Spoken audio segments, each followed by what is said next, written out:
Here's my story. B16, B black and a family down in Alabama. They farm and own a huge amount of land down in Huntsville. Uncle owns a big house and a bunch of trailers they put out in the woods for hunting or camping. Down south, cousin suggests that we go out there to camp. Now I'm a city kid from Chicago, so they tease the fuck out of me. Collect food, kill a pig and some chickens, and bring necessities to camp out for a few days. We get to the camp, and it's obvious something is weird. Air has this weird electric smell, like right before a storm, like ozone. We think nothing of it and unpack and go down to a little creek to swim for a few hours. All of a sudden, some older white guy and a white teenager come out from the bushes. He has a shotgun in the crook of his arm, and he says hello and asks us what we're doing this far back in the woods. Tell him about my uncle, who he knows, and say we're camping out. He tells us we need to be real careful out here and stick together, that there's a big animal in the woods. His son, who is my age, asks if he can stay and hang out with us. He says okay. I'm going to stop green texting because this story is fairly long and the format is hard to write in. So we end up playing football. Dicking around with me, there's the white kid Tanner, 5 of my cousins, and then 4 of their friends. In total, there were 5 girls and 6 boys. We were all around 15 or 17. We ended up just dicking the day away. So we head back to the camp and pull out some stuff for a campfire, even though the trailers both had kitchenettes. Tanner says his family's property sits up against my uncle's. He wants to run home and asks his dad if he can come out camping with us. My cousin Rooster says he's going to go with him since it's going to get dark soon. One of the girls also wants to tag along. It's about 7 o'clock, and it's starting to get pretty dark. They take flashlights and take the trail toward Tan's property. The rest of us chill. We make s'mores, drink, and kiss on the girls. About 30 or 40 minutes later, there's the smell of ozone again. You could smell it over the smell of the fire we had started. This really nasty, coppery smell, like right after you had a nosebleed and it stopped. It wasn't exactly like dried blood, but it was that nasty, metallic, back-of-your-throat smell. We immediately think that it's some kind of electrical malfunction, or some of us left the hot plate on or some shit. We search the trailers and nothing's on, and we can all smell it. All of a sudden, we can hear people booking it down the path toward us, and Rooster, Tan, and the girl all come running back into the clearing, out of breath. And they didn't even break stride. They all run to the trailer right by where the fire is. We all get the fuck out of there and into the trailers. They end up calming down. Even Rooster is crying his fucking eyes out at this point. All the while, the fire is guttering lower and lower. So my other cousins say fuck it, and are about to go outside to get the generator out of the shed between the trailers. Tanner goes, fuck no, lock the door, ain't nobody else going outside. He's been crying too, and his eyes are all bloodshot and puffy, and his pants are dirty as shit. He goes on to tell us that they went up to his house. His father said sure, he could go out camping, but to make sure they were careful on the way back, and that maybe they should take one of the hunting rifles just in case. Evidently, Tanner had seen something in their yard a few days before. One of their pigs had come up, ripped up and half-eaten. They assumed it was some big cats or coyotes, even though they don't usually fuck with live animals. He'd gone upstairs and packed the stuff and told his dad that they would be okay camping without the rifle because coyotes avoid people. So they started walking back toward where we were camping. So Rooster finally stops crying and shaking. The girl already had, but she's just staring out the window with a dumb look on her face. He says they'd gotten halfway into the woods toward the camp when they started to hear shit in the forest. It was almost pitch black by this time, so they weren't sure what the fuck it was. The girl says she heard something in the bushes right off the trail, and they all beamed their flashlights over there, and there was something standing there back in the woods in a little hollow. Rooster said they shouted at him and told him that he was scaring the fuck out of them, and what a dick he was. He says that's when he realized that the guy was facing away from them, so they keep walking, and they start smelling that nasty, coppery ozone smell. They say they look off into the forest on the opposite side, and it's the dude standing in the forest, backwards slightly closer to the path. So now they start power walking, and Tan keeps going, I should have taken the fucking rifle. As they're telling the story, the smell is super strong even inside the cabin. They say after that they started walking faster. A kind of low gibbering had started coming from both sides of the wood. The girl said she had flashed her flashlight out into the woods to the side of them and had seen something jerking itself through the woods.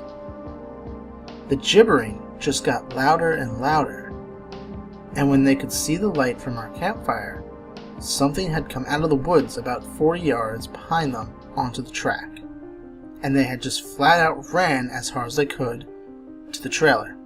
So we're out in the fucking woods, and we're assuming at this point it's some rednecks or some shit trying to fuck with us. All of a sudden, my other cousin, Junior, starts going about how he went to school with a native kid that was telling him about the Goatman or some shit. We promptly tell him to shut the fuck up because we don't need any spooky talk right now. But he just keeps going on and on about how it's the fucking Goatman and how we're in his woods and blah blah blah.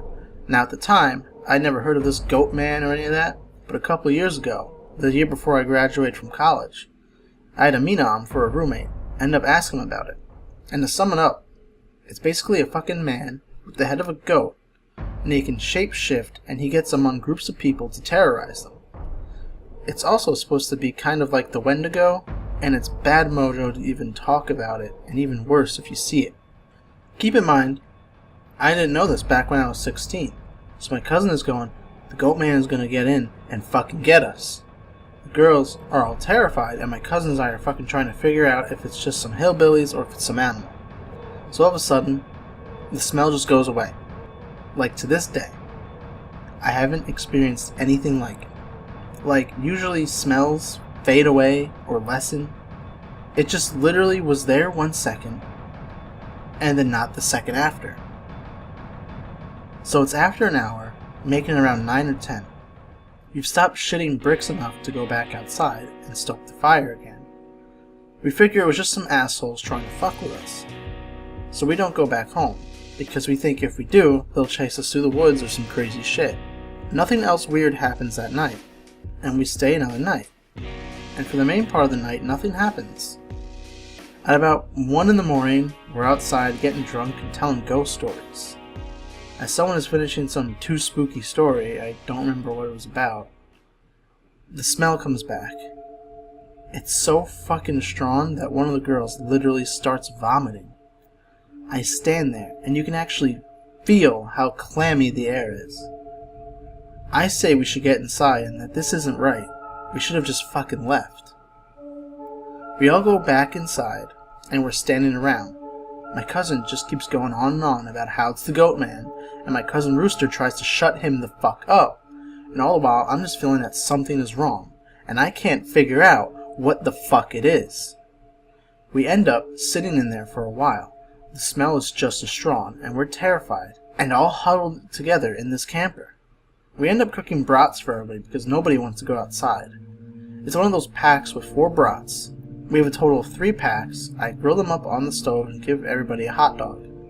I get mine. After a while, one of my cousins gets up and he goes over to the pot to get another one. He starts grumbling about how I get 2 brats and everybody else only got 1. And I look at him like he's fucking stupid. I tell him everybody got 1 because there are only 12 brats. If he wants more, he should open up a new pack and cook some more. That's when the girl that had been out with Rooster and Tan starts screaming, "Oh Jesus, oh Lord, get it out!" She's crying and shivering. And then it dawns on the cousin standing up what the fuck is wrong. Me and him both glance around the room, and then I feel my heart fucking sink.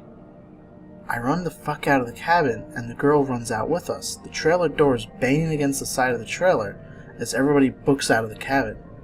One of my cousin's friends asks us what the fuck is wrong. I start counting us. There's only 11 now. I shit you not, my cousin verified. There had been 12 people in the cabin. But being that everybody didn't really know each other all that well, nobody had really noticed the whole fucking time that there was an extra person. And then I realized earlier that I kind of noticed something was off. You know how when you're just dicking around, having a good time, and you don't really sweat the smallest shit, and you don't always keep track of certain stuff? I'm dead sure that someone else had been in the trailer with us, and that they had been there for at least a fucking day, eating with us. What makes it worse is I could figure out which one because I don't think anyone ever actually interacted with the other person / the Goatman. Girl kept praying to Jesus, and we're all sitting outside. Eventually, we get some big ass sticks and go back in the cabin, but there's nobody in there. We count again, and there's 11 people. We go back into the trailer and lock the door. We explain what the fuck happened, and the girl says that she realized too, and that is when she was about to say something. The person sitting next to her grabbed her leg hard and leaned over toward her and said something she couldn't understand. So we're all pretty much scared as fuck as we huddle together, and I fall asleep. When I wake up, the sun is just coming up, and half the people are asleep and the other half are packing their shit up. We all want to walk back home, but like 4 people want to stay until the sun is all the way up. And some people think that we're just fucking around, and still want to stay at the trailers. I just wanted to get the fuck out of the woods. The girl's name was Kira, the one that the Goatman had touched. Anyway, I asked her if she really thinks it was something bad, and she said she just wants to go home and she doesn't want to be out in the woods alone for another night. So we decide to split up. The 4 that want to go can go, but I have to stay because I have the keys to the cabin and it's my uncle's, and I have to lock it up. I'm super pissed at this point, because I feel like people aren't taking this shit seriously, and I definitely didn't want to be out in the woods for another night. I spend the rest of the day trying to convince the rest of the people, now 4 girls and 4 guys, to get the fuck out of Dodge. Tanner leaves with them to go get a rifle, and he says he's going to be back, so now there's just 7 of us left by 4 p.m. At around 5 p.m, he hasn't made it back yet, and we're getting extremely fucking antsy. And the only reason why I stopped begging them to go is because he went to get a gun. It's about 5:30 p.m. or so, when the one cousin that did stay says that the girl Kira is outside. We all look outside, and sure enough, she's standing by the fire pit with her back to the cabin. I'm thinking to myself, if she was so fucking scared, why the hell would she come back? And then I get this nasty feeling in my gut. Keep in mind, the whole time, the coppery smell has been gone. Now I realize I can smell just a twinge of it. I say this to the rest of them and everybody, and these are the people that wanted to stay in the fucking woods after we had the goddamn Goatman in our midst, is laughing at me, asking if I set this up to scare them. I'm looking at them like, I'm not fucking bullshitting you right now. I asked them why the fuck I would play like that. So one of the girls goes outside to get Kira. She gets halfway to her and stops cold. Kira starts heaving. I don't know how the fuck to describe it. Sort of like if someone with their back turned was laughing without actually making any sound. It was this fact that made me realize there was not a fucking sound in the whole woods. It was dead silent.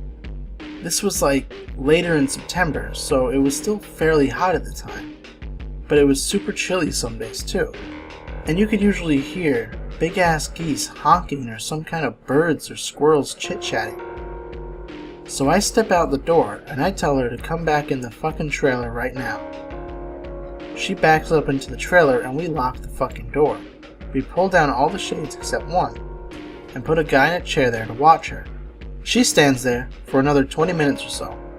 The guy turns to say that she's still there, and there's a huge fucking banging on the door.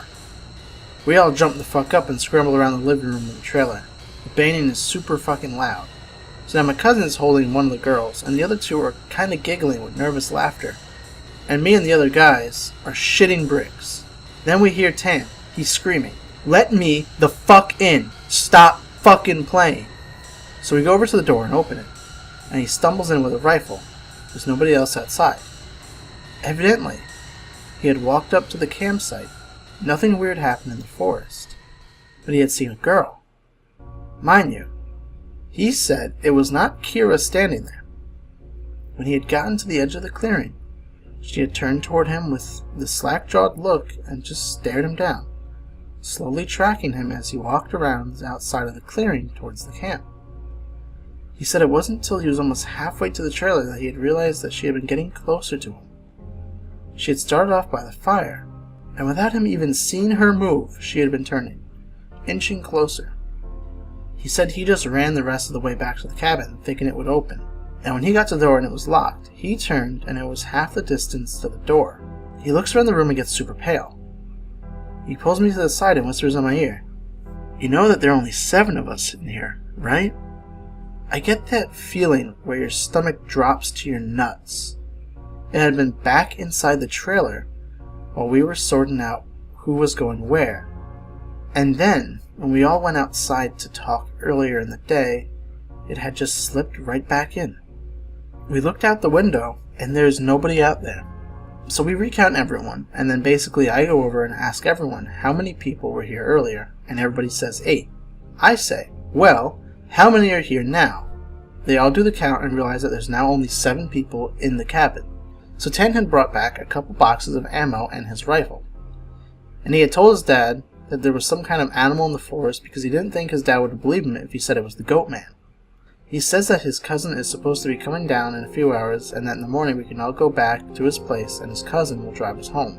Now, I'm really fucking terrified, but I at least feel better because we can be American and shoot the fuck out of whatever it is if it comes back. But then my cousin gets into this huge argument with one of the girls because she thinks that I'm trying to be funny and prank them, and that she's getting really scared and I'm not that funny. He keeps telling her I'm not that kind of person, and she says, well, how do we know that the girl wasn't just Tanner in a wig? Or, if it really is the Goatman, how do we know that that is the real Tanner and the Goatman didn't just kill Tanner in the woods and take his gun? So we fucking get this huge argument about this, where me and Tan are like, we could seriously be in danger because at the very least, someone has been sneaking themselves into our fucking trailer without us knowing and mingling with us. And at the worst, something bad is in the forest fucking with us. One of the girls is crying and saying she wants to go right now. And we're trying to tell her we shouldn't because none of us are walking through the woods in the middle of the night. At this point, the sun is starting to go down and it's getting a little cloudy out. We eat something and turn on the radio for a while.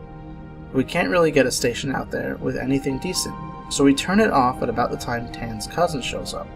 He was like 19, I think. At this point, the sun is just barely over the horizon, and he has one of those heavy-duty lantern flashlights and another rifle. He walks up to the trailer, and we whisper to Tan, asking if he's sure that's his cousin, and he says yes. The guy looks behind him and all around the camp, then walks in. He kind of glances at all of us and looks a little confused. He says, "Where's your other little buddy at? I figured she would meet me at the cabin. Is she a little slow or something?" He also asked whether we had been cooking blood in the cabin, because it smelled like blood in hot pans all the way up the trail. We're all like, fucking nope. But we ask him, what the fuck is he talking about with the girl he saw? He had come down the same trail Tan had been using, and he had come up on one of you guys' buddies, standing in the middle of the trail, looking at him slack-jawed. He asked her a bunch of questions, but all she did was look at him. And then she smiled at him, and he said he kept walking. She couldn't seem to keep up with him, and kept lagging a little behind him. He said he even asked her if she was hurt or something, and if she needed any help. But she had just continued to stare. Eventually, he had been walking and turned around a bend in the trail. But when he turned around and went back to see if she was okay, the trail was empty. He just assumed that she had taken some shortcut to the woods to our trailer. We tell him the whole story of what's been going on. I half expected him to just say we were full of shit, but he just listened and then sat down on the couches in the living room. Tanner's cousin gets back to the girl. He says when she had kept trying to lag behind him, it had kind of weirded him the fuck out. So he tried to keep her in front of him, but no matter how slow he walked, she was always lagging a little bit behind. And that he smelled this nasty smell, and it got stronger as he got to the camp. Eventually it got really strong. She had said something really low that he didn't catch, and that when he had turned around, she had been right the fuck up on him, and he stepped back from her. It was at this point he asked her if she was okay, and if she wasn't, if she wanted him to carry her back the rest of the way. And she just kept staring. He had reached out to her as if to grab her on the shoulder, but he must have misjudged the distance because she was off to the side where he had put his hand, like she had moved while he was looking dead at her. So at this point, we know this shit's real, unless Tan is playing a joke, which we can tell he's not because he's almost pissing his pants. So they load up their rifles, we eat some more, and we just kind of sit around until about 11. To this fucking day, every time I think about this, I really pray to God that it's just some huge prank that my cousins played on me and just never revealed, so I would shit for the rest of my life.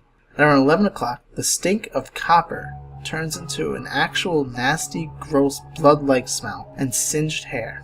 Tan and his cousin, Reese, get the fuck up instantly and grab the rifles. There's like a half knocking, half clawing at the door.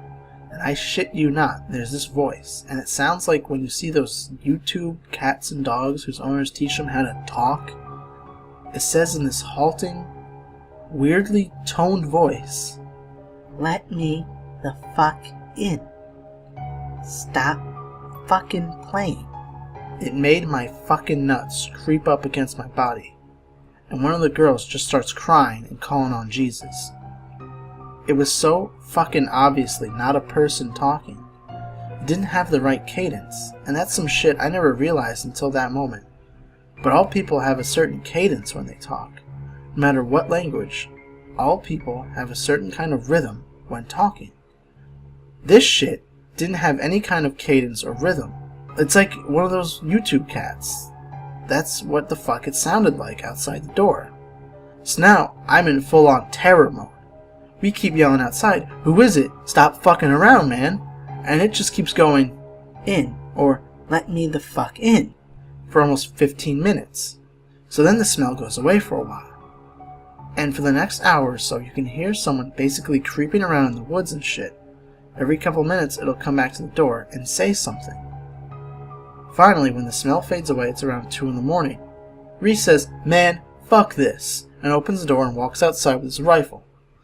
He fires a shot into the air and says something to the effect of, "In the name of Jesus Christ, go away." He fires 2 more times, and then from the woods right up against the river, across the trailer, it sounds like something is slowly gibbering and hooting. Then it starts screaming, and it sounds like a woman and a cat in a bag screaming together. Like, I seriously have never heard any shit like that. And you can hear the brush over that way start to shake. Reese fires over into the tree line and starts backing into the house. We lock the door, and we can hear this shit keening and screaming. Reese says something had come out of the bushes, super low to the ground, and crawling toward the cabin. He had shot at it. Pretty much that's how it was for the rest of the night. It was literally screaming constantly for the next 2 hours, and we could hear shit moving out into the tree line. But it never came back up to the cabin until everyone had finally fallen asleep. Tan had been sitting in the chair, watching the door with his rifle. Nobody else heard or saw this. And he told me 2 days later, after the whole thing was over. He said he had been nodding off after the screaming and noises finally stopped, and he had almost been asleep when he saw someone come out of the bathroom and lay down in the middle of the floor and go to sleep. He just assumed it was one of us, and he had nodded off. Then he said he kind of realized something was wrong, and while pretending to be asleep, he counted us. There were 9 people in the cabin. He basically didn't want to try to fucking shoot at things in the cabin and then have it kill all of us then and there. Or have Reese wake up and start shooting and then we kill ourselves. So we just stayed awake all night pretending to be asleep.